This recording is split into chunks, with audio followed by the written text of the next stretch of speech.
ಎಲ್ಲ ವೀಕ್ಷಕರಿಗೂ ಆತ್ಮೀಯವಾದ ಸ್ವಾಗತ. ಇವತ್ತಿನ ವಿಡಿಯೋದಲ್ಲಿ ತುಳುನಾಡಿನ ಕಾರಣಿಕದ ದೈವಗಳಲ್ಲಿ ಒಂದಾದ ಬಲ್ಲಮಂಜಂತಾಯ ದೈವದ ಮಾಹಿತಿಯನ್ನು ನಾನು ನಿಮಗೆ ತಿಳಿಸಿಕೊಡುತ್ತೇನೆ. ದಯವಿಟ್ಟು ಈ ವಿಡಿಯೋವನ್ನು ಕೊನೆ ತನಕ ನೋಡಿ ಹಾಗೂ ನಿಮ್ಮ ಅನಿಸಿಕೆಗಳನ್ನು ಕಾಮೆಂಟ್ಸ್ ಮೂಲಕ ನಮಗೆ ತಿಳಿಸಿ. ಅದಕ್ಕೂ ಮುನ್ನ ನೀವಿನ್ನೂ ನಮ್ಮ ಚಾನಲನ್ನು ಸಬ್ಸ್ಕ್ರೈಬ್ ಮಾಡಿಲ್ಲ ಅಂದರೆ ದಯವಿಟ್ಟು ನಮ್ಮ ಚಾನಲನ್ನು ಸಬ್ಸ್ಕ್ರೈಬ್ ಮಾಡಿ. ಈ ಮಾಹಿತಿಯನ್ನು ಡಾಕ್ಟರ್ ಲಕ್ಷ್ಮೀ ಜಿ ಪ್ರಸಾದ್ ರವರ ಭೂತಗಳ ಅದ್ಭುತ ಜಗತ್ತು ಎನ್ನುವ ಬ್ಲಾಗ್ನಿಂದ ಪಡೆದಿರುತ್ತೇನೆ. ದಕ್ಷಿಣ ಕನ್ನಡ ಜಿಲ್ಲೆಯ ಸುಳ್ಯ ತಾಲೂಕಿನ ಪೆರುವಾಜೆ ತರವಾಡು ಮನೆಯಲ್ಲಿ ಮಾತ್ರ ಆರಾಧಿಸಲ್ಪಡುವ ವಿಶಿಷ್ಟ ದೈವ ಬಲ್ಲಮಂಜಂತಾಯ. ಈ ದೈವದ ಹುಟ್ಟಿನ ಕುರಿತಾದ ಯಾವುದೇ ಪಾಡ್ದನಗಳು ಲಭ್ಯವಾಗಿಲ್ಲ. ಕೆಲವು ಮೂಲಗಳ ಪ್ರಕಾರ ಪೆರುವಾಜೆ ಗುತ್ತಿನಲ್ಲಿ ಜೈನ ಬಳ್ಳಾಲರು ವಾಸವಾಗಿದ್ದರು.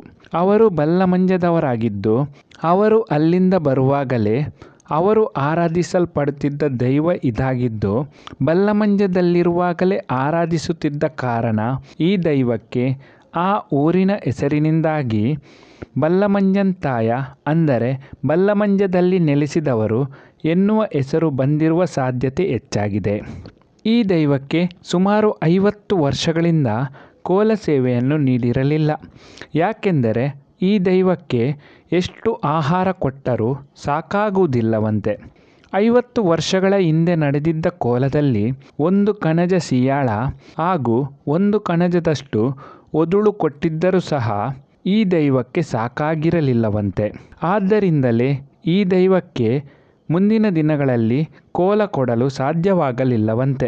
ಬಹುಶಃ ಈ ದೈವ ಹೆಚ್ಚಿನ ಆಹಾರ ಕೇಳುವುದರಿಂದ ಈ ದೈವಕ್ಕೆ ಮಲ್ಲಮಂಜಂತಾಯ ಎಂಬ ಹೆಸರಿದ್ದು, ಕಾಲಾಂತರದಲ್ಲಿ ಈ ದೈವದ ಹೆಸರು ಬಲ್ಲಮಂಜಂತಾಯ ಆಗಿರಬಹುದು.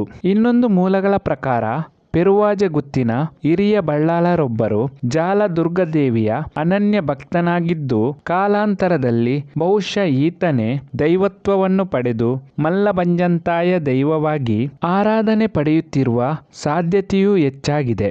ಈ ದೈವದ ಬಗ್ಗೆ ಹೆಚ್ಚಿನ ಮಾಹಿತಿ ಇರುವವರು ದಯವಿಟ್ಟು ನಮಗೆ ತಿಳಿಸಿ. ಈ ಮಾಹಿತಿ ಇಷ್ಟವಾದಲ್ಲಿ ದಯವಿಟ್ಟು ಈ ವಿಡಿಯೋವನ್ನು ಲೈಕ್ ಮಾಡಿ. ಹೊಸತೊಂದು ದೈವದ ಮಾಹಿತಿಯನ್ನು ಮುಂದಿನ ವಿಡಿಯೋದಲ್ಲಿ ನಾನು ನಿಮಗೆ ತಿಳಿಸಿಕೊಡುತ್ತೇನೆ. ಎಲ್ಲ ವೀಕ್ಷಕರಿಗೂ ಧನ್ಯವಾದಗಳು.